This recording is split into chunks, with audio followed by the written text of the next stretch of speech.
새로울 신, 매울 신, 무엇보다 믿을 신, 뉴스 신세계 헬마우스 임경민 작가 오셨습니다. 어서 오세요. 안녕하세요. 매주 금요일에는 이분과 함께합니다. 김준우 변호사 나오셨습니다. 네, 안녕하세요. 김준우입니다. 네, 헬마 건강을 걱정하시는 분들 많습니다. 네, 안녕하세요. 많이 회복이 돼가지고요. 예. 오, 그렇네요. 목소리가. 다음 주면은 완전히 깨끗해지지 않을까 싶습니다. 지금은 더러우신 건가요? 잘 회복하시고요. 자, 오늘의 첫 번째 뉴스. 본격적인 시사 뉴스 들어가기 전에 오랜만에 이런 기쁜 소식을 전하게 됐습니다. 그러니까요. 그래서 이제 어쩔 수 없이 다뤄야 됩니다. 자, U20 월드컵 지금 이제 아르헨티나에서 진행이 되고 있는데 우리 김은중 감독이 이끄는 대표팀이 오늘 오전에 있었던 에콰도르와의 16강전에서 3대2로 승리를 했습니다. 그래서 8강 진출, 두 대회 연속 8강 진출이고요. 이제 나이지리아하고 이제 8강전은 오는 5일 오전 우리 시간으로 오전 2시 30분에 치러질 예정입니다. 준결승 결승까지 쭉쭉 올라갔으면 하는 생각입니다. 6일 오전 2시 30분이었으면 우리 국민들이 조금 더 편안하게 보셨을 텐데 하필이면 5일 오전 2시 30분이라 징검다리 딱 가운데 또래 놓여 있네요. 예, 그 좋은 게임 할 수 있으리라. 우리 국민들이 이기면 더 좋지만 설사 지는 한이 있더라도 즐기면서 파이팅 있게 하는 거를 훨씬 더 바라고 계실 겁니다. 자, 그럼 첫 번째 뉴스 가보겠습니다. 윤석열 대통령 지지율이 한국갤럽 기준으로 했을 때 지난주 대비해가지고 1%포인트 하락한 35%를 나타냈다라는 보도입니다. 그래서 완만한 하향세다라고 평가할 수 있겠는데요. 한국갤럽이 5월 30일부터 6월 1일까지 전국 만 18세 이상 1,002명을 대상으로 자체 조사한 결과고요. 자세한 내용은 한국갤럽 홈페이지를 참조하시면 됩니다. 직무 수행을 대통령이 잘하고 있다라는 답변 35%, 부정평가한 답변이 57%를 나타냈습니다. 대통령 지지율 같은 경우는 지금 2주 전부터 조금씩 하락하고 있는 추세인데 2주 전에 37%, 지난주에 36%, 이번 주에 35%입니다. 물론 이제 뭐 하향세라고도 평가할 수 있겠고 전체적으로는 35에서 40% 사이에서 박스권을 형성하고 있다라고 평가할 수도 있을 것 같습니다. 일단 주목해 볼 만한 지점은 긍정평가 이후로 여전히 외교 분야가 40%로 가장 높게 나왔다는 건데 동시에 이번 주에 새로 노조에 대한 대응이 6%로 2위 다시 이제 긍정평가의 상위권으로 재진입을 했습니다. 이것도 아마 이번 주에 있었던 노조와 관련된 이 수위 높은 대응 발언들 그리고 이 집회에 대한 대응들 뭐 이런 것들이 좀 반영된 결과가 아닌가 싶고요. 그만큼 보수 지지층을 결집하는 효과에 있어서는 소위 노조 때리기 카드가 여전히 유효하다라는 신호로도 읽을 수가 있겠습니다. 이게 저희가 이제 금요일 코너니까 네. 한국갤럽이 이제 금요일마다 발표를 해서 저희가 네. 이제 거의 뭐 3주에 2번 혹은 뭐 한 달에 2번꼴로는 갤럽 조사를 많이 이제 말씀을 드리는 건데 이번 주에 사실 여당 같은 경우는 혹은 대통령실 같은 경우는 40% 찍은 여론조사도 나와서 네. 상당히 고무되었다는 기사도 많이 있습니다. 네. 방송의 공정성에 대한 의심을 희석시키기 위해서 잠깐 소개드리면 대표적으로 이제 미디어 트리뷴 의뢰로 리얼미터 같은 경우는 이제 긍정평가가 40%, 물론 이것도 24일부터 26일 사이인가 이루어진 거고요. 근데 네. 12주 만에 40%를 찍었다는 거예요. 부정평가는 56.7%고 리얼미터 기준으로는 5주 연속 상승세라고 합니다. 근데 네. 한국갤럽 같은 경우는 전화 면접원 조사 방식을 택하고 있고요. 그 리얼미터 같은 경우는 이거 그래도 샘플은 좀 많습니다. 2,500명 정도인데 전화 ARS 형태이기 때문에 그 차이가 있는 것인지. 근데 어쨌든 몇몇 조사에서 긍정평가 40% 찍은 게 한두 개 더 있었던 것 같아요. 그래서 여당이나 대통령에서 좀 고문돼 있었는데 가장 오래되고 사실은 고비용이지 않습니까? 전화 면접원 조사인 한국갤럽이 나타나면서 오늘 대통령실과 여당의 분석과 머리도 굉장히 복잡해질 것 같고 사실은 이 엇갈린 여론조사 결과 속에서 뭐 시사 평론하시는 분들이나 여론조사 분석가들도 이게 지금 그냥 수치의 문제가 아니라 한쪽은 하향세 답보세고 한쪽은 상승세로 나오니까 이걸 어떻게 해석해야 될까에 관해서 좀 다양한 해석들이 나뉠 수는 있을 것 같습니다. 네. 지금 이제 김준우 변호사가 말씀해주신 지지율 40%라는 조사 리얼미터가 미디어 트리뷴의 의뢰로 이번 달 22일부터 지난달 22일부터 26일까지 실시한 조사고요. 자세한 사항은 중앙선거 여론조사 심의위원회 홈페이지 참조하시면 됩니다. 횡보 내지 횡보 정도가 네. 뭐 여러 가지로 봤을 때 횡보 내지는 박스권 그렇죠. 정도가 적절한 표현이지 않을까 싶은데 문제는 실은 이러한 지지율 추세를 대통령실에서는 어떻게 분석하고 있는가, 그 원인이 뭐고 대책을 무엇으로 세우고 있는가라고 보이는데요. 근데 문제는 원래 이 기대감, 지지율이 계속 상승할 거다라는 기대감 때문에 대통령실에서 직접 얘기한 거예요. 기자간담회를 할 수 있다. 했는데 안 했어요. 이번 주에 원래 한다고 했다가. 그럼 뭐 이 기대감은 약간 본인들도 실체가 없다고 생각하는 건가? 라고 하는 의문을 하나 갖게 되고요. 두 번째는 국정기획수석이죠. 이러한 지지율을 놓고 국정을 기획하는 이관섭 국정기획수석이 오늘 국민의힘 당협위원장 워크숍에서 특강을 하면서 그렇습니다. 전국 당협위원장 200여 명이 모인 워크숍이었습니다. 밝힌 입장인데 이게 저는 굉장히 좀 읽어볼 만하다. 왜 이 현재를 대통령실이 어떻게 보고 있는가? 지금 보니까 1년차 지지율로 치면은 다른 정권들에 비해서 이제 상대적으로 낮았다라는 거에 대해서는 이관섭 수석도 어느 정도 인정을 했는데요. 다만 그 낮은 원인이 뭐였느냐에 대해서는 몇 가지 이제 원인을 짚은 것들이 공감할 만한가에 대해서 좀 얘기를 해봐야 될 것 같습니다. 일단은 이런 부분을 꼽았습니다. 아직도 지난 1년 전에 저희를 지지하지 않았던 진보 진영이 여전히 안티 세력화가 돼 있다라는 점. 안티 세력화라고 하는 거에 밑줄을 좀 그어야 될 것 같고요. 그렇습니다. 또 하나는 이제 국회가 여소야대인 상황이기 때문에 거대 야당이 발목 잡기를 한다. 이걸 이제 두 번째 원인으로 꼽았고요. 또 하나는 언론이 기울어진 운동장을 형성하고 있다. 예를 들어서 지난 30일에 경찰의 과잉진압 논란을 불렀던 한국노총 광양지부 사례를 언급을 하면서 이렇게 이제 언론에서 충분히 다뤄주지 않기 때문에 여론 지형에서 이제 불리하다라는 식의 이제 해석을 덧붙였습니다. 그러니까 원인이 지금 지지율 낮은 거 맞다. 근데 그 원인이 안티 세력들이 있어서 그렇다. 야당이 발목 잡게 하고 있어서 그렇다. 언론이 기울어진 운동장이라서 그렇다. 원인 진단을 이렇게 하면 답도 뻔하게 나오는 거 아닙니까? 김 변호사님. 그렇죠. 사실은 지금 외교 때문에 약간 상승세가 있었지만 외교 이후에 국정 이니셔티브를 어떻게 대통령실이 가져갈 것인가와 그렇죠. 관련해서 뚜렷한 답이 보이지 않았습니다. 그러니까 찬반을 떠나서 야당 쪽에서는 뭐 양곡관리법, 간호법, 이제 그 다음에 방송법, 학자금 무이자법, 그리고 노란봉투법까지 연이어 직회부를 하잖아요. 그럼 어쨌든 밀고 가려는 정책이 어쨌든 시그네처 정책이 있는 겁니다. 네. 그런데 지금 현 정부 같은 경우는 노동개혁, 연금개혁, 교육개혁을 얘기하는데 네. 교육개혁이 뭔지, 연금개혁이 뭔지 안이 없습니다. 노동개혁도 노동개혁. 이중시장 구조를 개선하겠다고 했는데 현실은 노동조합에 대한 적대적 탄압 국면 일관 외에는 뚜렷한 블루프린트가 없어 보이거든요. 노조 때리기는 비유적 표현이 아니었다. 네. 그래서 지금 예를 들면 뭐 핵 원전 이런 문제도 굉장히 중요시 여기는데 우리나라 네. 같은 경우 예를 들어 지금 방패장 문제가 심각하지 않습니까? 더 이상 네. 현존하는 핵 발전소를 더 늘리지 않더라도 폐기물을 어디다 둬야 될지 지역 갈등 때문에 해결을 못 하는데 예를 들면 능력 있는 정부라면 그걸 지금 여기에 어떻게 하겠다, 여기에 설치하겠다 이런 예를 들어 비전이라도 보여줘야 이게 이제 능력 있는 정부고 문제를 해결하는 정부일 텐데 지금은 야당 탓을 주로 하고 아니면 홍보 탓을 주로 하고 요렇게 이제 문제를 잡는 것은 본인들이 정말 해야 될 것에 대해서 답이 없으니까 다른 얘기를 하는 거 아니냐라고 저는 상당히 그래서 좀 비판적으로 이관섭 수석 얘기를 바라볼 수밖에 없는 것 같습니다. 그래서 이제 저는 이런 부분을 한번 짚어보고 싶은데요. 이제 진행자께서도 말씀을 하셨지만 하나하나의 항목별로 보면 지금 정부가 하고 있는 어떤 방향성과 좀 일치하는 부분들이 있습니다. 일단은 예를 들면 여소야대 상황에서 거대 야당이 발목 잡기를 한다. 그러니까 야당에 대해서 적대적인 인식을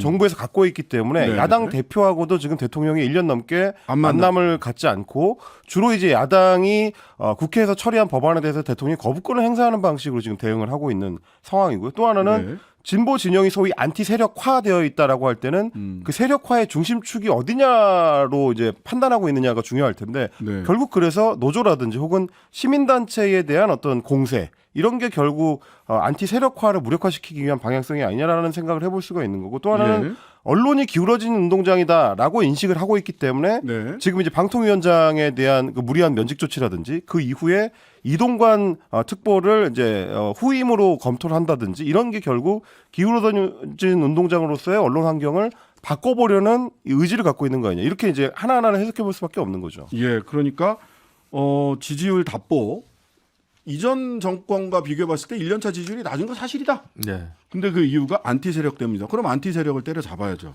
거대 야당이 발목 잡기를 하기 때문이다. 그럼 거대 야당을 인정하지 말아야죠. 계속해서 거부권 행사하는 거죠. 그 다음에 언론이 기울어진 운동장이다. 그러니까 언론을 바로 잡아야죠. 바로 잡아야죠. 이게 이 원인 분석이 지지율이 낮은 것의 원인 분석이 이렇게 나오면 이걸 조금 고차원적으로 대응을 할 수도 있을 텐데 굉장히 즉자적으로 또 대응을 하세요. 네. 너무 투명하세요. 숨김없는 분위기인 것 같습니다. 예, 정말 숨김없이 맑고 투명하세요. 그래서 저는 좀 드리고 싶은 말씀이 이제 이게 국정 운영이 선거가 아니다. 국정 기획과 선거 기획을 좀 헷갈리시는 것 같은데 선거는 상대 평가입니다. 근데 네. 국정은 절대 평가예요. 그래서 더불어민주당이 사실 지금 뭐 돈봉투라든가 코인이라든가 뭐 사실 악재가 많지 않습니까? 뭐 진실 네. 여부는 뒤로 하더라도 근데 왜 우리 지지율이 안 오르지? 이렇게 생각을 하는 것 같아요. 그건 전혀 지금 상관없는 국면이라는 거죠. 지금 선거가 아니기 때문에 예. 민주당은 민주당대로 평가를 받는 것이고 국민의힘은 국민의힘대로 평가를 받는 것인데 그리고 정부도 마찬가지고요. 그런 상황에서 왜 우리를 안 지지해주지? 우리 이렇게 열심히 사는데 모든 역대 청와대 대통령실은요 다 아침 일찍 출근하고 늦게 퇴근합니다. 다 열심히 해요. 네, 열심히 안 하는 사람 없어요. 잘해야 되는 거죠. 네. 그러다 보니까 오늘 갤럽 조사에서도 눈에 띄는 거는 총선 상황을 전제로 했을 때 그렇죠. 여당한테 그다지 이제 유리하지 않은 결과가 나오고 있다는 겁니다. 그래서 내년 총선을 두고 현 정부를 지원하기 위해서 여당 후보가 많이 당선돼야 된다라는 응답이 37%로 나타났고요. 현 정부를 견제하기 위해서 야당 후보가 많이 당선돼야 된다. 이게 49% 오차 범위 밖에서 야당 후보의 힘이 실리는 분위기였습니다. 특히 연령별로 분석을 해보면 70대 이상에서는 여당 승리가 이제 우세했지만 나머지 50대 이하에서는 야당 승리, 그러니까 정부 견제론이 더 힘을 받고 있는 양상이었고 중도층에서도 야당 승리 쪽에 조금 쏠려 있고 무당층에서도 야당 승리 쪽에 쏠려 있는 양상. 그러다 보니까 내년 총선 전망을 앞두고는 여당이 조금 더 고민해야 될 지점이 아마도 김준우 변호사님 짚어주신 것처럼 절대 평가에 더 무게가 실려야 되지 않느냐 이런 분석들이 나오는 것 같습니다. 예, 국민의힘 갑자기 불쑥 5인회라는 게 나왔어요. 이용호 의원이 지난달 30일에 CBS 라디오에 출연해서 이런 얘기를 했기 때문인데요. 당 내에 5인회가 있다라는 얘기였습니다. 그러니까 뭐 사실 진행자의 질문은 대통령실에 뭐 그런 어떤 별도의 의사결정 조직이 있다는 거냐라는 질문이었는데 그게 아니고 당 내에도 있다라고 이야기를 하면서 김기현 지도부 체제가 조금 모습이 좀 이상하다. 최고위원회의가 최고 의사결정 기구인데 이미 들러리가 된 거 아니냐. 실제로 중요한 핵심 의제결정은 다른 데서 그러니까 5인회가 별도로 하는 거 아니냐라는 얘기가 나온다고 한 겁니다. 그러면서 이제 본인이 하마평에는 올랐지만 정작 태영호 의원이 사퇴한 최고위원 보궐선거에 출마하지 않은 이유로 유명무실화된 최고위원 회의를 꼽은 겁니다. 네. 당연히 이제 국민의힘 지도부에서는 발끈했습니다. 어제도 이제 김기현 대표 같은 경우에는 5인의 언급에 대해서 일고의 가치가 없다라고 일축을 하면서 아마도 핵심 당직자들하고 이제 별도의 이 회의를 하는 걸 두고 그렇게 얘기하는 것 같다라고 해명했는데 뭐 당대표 사무총장, 정책위 의장, 전략기획부총장, 수석대변인 이렇게 모여서 네. 미리 논의하는 그걸 가지고 얘기하는 것 같은데 그러면 의논하는 게 당연한 거 아니냐 이렇게 해명을 했는데요. 그러면서 또 이제 이철규 사무총장 같은 경우도 오늘 누가 악의적으로 괴담을 만드는 게 아니라 짧은 말 한마디가 당 구성원들의 사기를 꺾는 계기가 된다라고 하면서 이제 별도로 비판을 내놨습니다. 그러다 보니까 이용호 의원이 오늘 공식적으로 사과를 했습니다. 페이스북에 글을 올려가지고 지난 5월 30일 방송에서 했었던 5인회라는 발언 자체를 취소한다 이렇게 얘기했고요. 최고위원회가 제 역할을 이제 빨리 회복하기를 바라는 마음에서 발언이 잘못 튀어나온 어휘였다라고 해명하면서 사려 깊지 못한 발언으로 지도부에 누를 끼쳤다. 죄송하다. 이렇게 공식 사과를 했습니다. 약간 호자 라임이 맞는데 태영호 의원이 본인 발언을 번복한 거랑 약간 비슷한 데자뷰가 이제 보여지는데 이용호 의원. 태영호, 이용호 그래서 호호 형제 의원들의 약간 그 설화인데 저는 진심을 가지고 얘기한 것 같은데 이게 이제 당 내에서 엄청 견제구가 들어가니까 이제 아무도 5인회라는 표현을 몰랐잖아요. 그러니까 그렇죠. 국민의힘 내부에서는 근데 이게 어떻게 보면 새로 있는 유행어니까 자연스럽게 이용호 의원이 꺼낸 게 아닌가 싶은 그렇겠죠. 측은 들거든요. 본인이 억지로 장명한 것 같은 느낌은 아니에요. 네, 그런 느낌은 전혀 아니었습니다. 네. 그래서 뭐 어쨌든 간에 현재 최고위원회 회가 좀 공격수 중심이고 국민의힘의 당무와 이제 당의 갈 길을 진로를 정하는 회의라고 보기에는 중량감이나 대표성이나 이런 부분이 좀 빈약하다라는 얘기는 사실 좀 있는 거고요. 그래서 네. 뭐 이거는 어느 당이나 마찬가지인데 이게 결국은 당 대표를 선출할 때 2등, 3등, 4등 한 사람이 최고위원회 들어가는 경우면 중량감이 생기고 대신에 박진감도 생기죠. 막 싸우고 이렇게 하는데 따로 투트랙으로 뽑게 되면 조금 뭐랄까요? 조금 체급이 좀 낮아지는 면이 좀 있는 부분이 있어서 그런 것들이 현재 그 최고위원회 현실을 반영한 그것에 대한 비판을 이용호 의원이 한 거고 본인이 왜 출마 안 했냐. 원외 세 분만 지금 남은 태용호 의원의 공석 자리 보궐에 출마한 상황에서 이제 그 얘기를 한 거니까 결국은 최고위원회 가봐야 내가 할 수 있는 게 별로 없다라는 얘기는 사실은 오인회가 없다 한들 그 지적까지 철회하지는 못했을 것이고 그렇다면 이 부분에 대해서도 국민의힘 차원에서 여러 가지 고민이 필요한 게 아닌가 싶습니다. 이준석 전 대표는 달리 해석했습니다. 그렇습니다. 이준석 전 대표는 오히려 지금 이제 김기현 대표가 해명한 내용, 그러니까 공식 회의체에서 회의를 한 거다라는 거에 대해서 반박을 하면서 이 불씨를 좀 이어가려는 어떤 모습을 보이고 있습니다. SBS 라디오 김태현의 정치쇼에 오늘 출연을 해가지고 했었던 발언 직접 들어보시겠습니다. 실체가 없는 명단입니다. 이 조언은 사실 5인 회는 그냥 나온 거지. 저는 실체는 없을 거다. 공식 회의 체제 안에 있는 사람들이 회의를 한다는 거 아닙니까? 근데 오히려 그렇게 돌아갈 리가 별로 없고 명단을 짜라면 좀 다르게 짤 것 같은데 그 명단은 다음 주쯤에 공개하고 이용호 의원이 뭐 5인회 비슷한 거 있을 거다 이렇게 하니까 나는 잘 모르겠는데 이거 말하는 건가? 이런 식으로 김기현 대표가 둘러댄 명단이잖아요. 실제는 따로 있을 거다. 그렇죠. 저는 그렇게 보고 네. 다음 주에 실제 5인방 5인회 5명의 실세를 밝히겠다. 이렇게 SNS에 라고 이제 썼어요. 방송에서는 얘기를 했는데 이 페이스북에 그 뒤에 이제 쓴 글을 보면 본인이 밝히기 전에도 이미 명단이 나와 있을 것이다라는 식으로 또 추가로 예언을 했습니다. 그러니까 5인회의 이제 이번 실체 여부가 논란거리가 된 이유 자체가 이 논란을 만들어야 될 이유가 있는 사람들이 별도로 있었다라는 얘기를 한 겁니다. 이게 결국 네네. 한 사람을 저격하기 위해서 작업을 시작한 거기 때문에 자연스럽게 명단이 나올 거다라는 얘기입니다. 네. 이 한 사람이라는 게 뭐냐라고 이제 이야기를 좀 이어가 보면 이미 며칠 전부터 윤핵관과 그 호소인들이 서로 저격하는 기사들이 나오기 시작했다. 이렇게 얘기하면서 지금까지 지금 자기들끼리 누구를 저격하려고 이 사람이 실세다 이런 기사를 유도하고 있다. 이렇게 또 이재표가 얘기를 했는데 서로 이제 내부 총질하려고 준비하는 단계인 것 같다라고 이제 판단한 겁니다. 네. 그러다 보니까 그러면 그 저격 대상이 누구냐? 마지막에 이렇게 덧붙였습니다. 다른 윤핵관들보다는 훨씬 정상인이다 이렇게 얘기했거든요. 그럼 이제 그 중에서 좀 돌출된 사람이라는 얘기일 거고, 그래서 언론들에서 해석하기로는 정상인이 돌출됩니까? 아무래도 뭐 이준석 전 대표의 발언 안에서는 그런 걸로 보입니다. 알겠습니다. 그래서 이제 언론들이 해석하기로는 아마도 박성민 의원이 아니겠느냐. 지금 예. 전략기획부총장을 맡고 있는데 지난달 말부터 언론에 조금씩 나오던 기사가 이런 제목이었습니다. 여당 찐 실세는 박성민 전략기획부총장 혹은 원내대표 선거에서 장제원 의원이 밀었던 김학용 의원 떨어지고 박성민 의원이 지원했던 윤재욱 의원이 됐다라든지 김기현 대표는 큰 사안에 대해서는 장제원 의원과 의논한다 이런 얘기들이 슬슬 기사화가 되고 있던 와중이기 때문에 이준석 대표가 이렇게 말을 얹은 게 아닌가 싶습니다. 그래서 그 이틀 전인가 경향신문 기사를 보면 네. 박성민 의원이 이제 부총장이 됐는데 네. 현역 의원치고는 이례적으로 국회 본청에 부총장실을 마련했다. 그리고 한미 정상회담도 동행했다. 굉장히 대통령과도 가까운 술친구다. 그리고 이번에 그러니까 최고위원 보궐로 나온 후보 중에 김가람 청렴 대변인을 낙점한 것도 박성민 의원이다라는 내용의 기사가 나왔습니다. 네. 그럼 아마 이준석 대표가 얘기한 건 이 기사 같은 류를 얘기를 하는 건가 보네요. 그런 것 같습니다. 그 뭐 5인회 또 과거 박근혜 정부 시절에는 7인회, 7인회가 있었죠. 십상시, 네. 민주당 안에도 또 7인회. 그렇죠.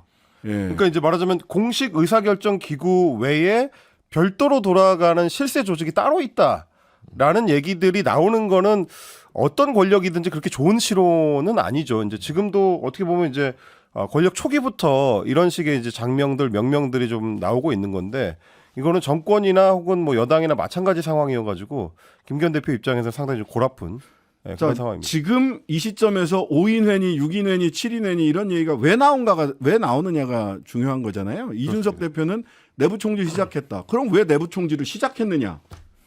지금 이 시점에서 이런 얘기가 나오는 이유가 뭡니까? 근데 이제 그것도 생각하셔야 되는 게 박성민 의원이 전략기획부총장이거든요. 네. 전략기획부총장은 결국 내년 총선하고 직이 연결되는 네. 자리이기 때문에 총선 공천권을 둘러싸고 미리 좀 삽바싸움 하는 거 아니냐라는 해석이 나올 수밖에 없어요. 결과적으로는 내년 총선이다. 네.